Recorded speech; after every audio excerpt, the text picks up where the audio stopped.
കണ്ണന് കാല് വയ്യെങ്കിലും അവൻ മടിയിലിരുത്തി ഒരുപാട് കൊഞ്ചിച്ചിട്ടുള്ള മഞ്ജുനെ.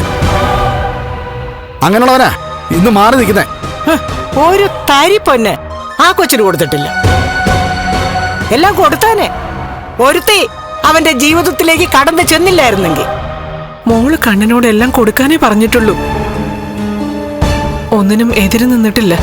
ഓ, പിന്നെ മഞ്ജുവിനെ കെട്ടാൻ പോകുന്ന പയ്യൻ കൊള്ളില്ലാന്ന് അവന്റെ പ്രവൃത്തിയിലൂടെ തെളിയിച്ചതാ. കണ്ണന് മേഘനെ നന്നായിട്ട് അറിയാം. അതുകൊണ്ട് പെങ്ങളുടെ ജീവിതം നന്നാകണമെന്ന് കരുതിയിട്ടാ ഈ കല്യാണത്തെ എതിർത്തത്. കണ്ണൻ ചൂണ്ടിക്കാണിക്കുന്ന പയ്യനെ അവള് കല്യാണം കഴിച്ചെങ്കിൽ അവൾ ആവശ്യപ്പെടുന്നതിനപ്പുറം കണ്ണൻ കൊടുത്തേനെ.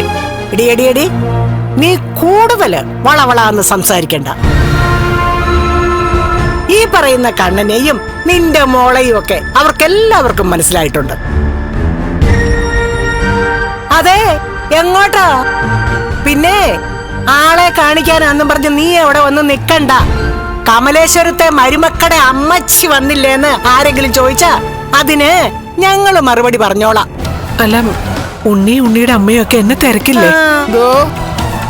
ആരും തിരക്കത്തില്ല. മൂത്ത മോളും മരുമോനും ഇല്ലാത്തതുകൊണ്ട് നിനക്ക് അങ്ങോട്ട് വരാൻ ഒരു താല്പര്യമില്ലെന്ന് എല്ലാവർക്കും അറിയാം. പിന്നെ അവിടെ വന്ന് പെണ്ണിനെയും ചെറുക്കനെയും പ്രാകാതെ നീ ഇവിടെ തന്നെ ഇരിക്കുന്നതാണ് നല്ലത്.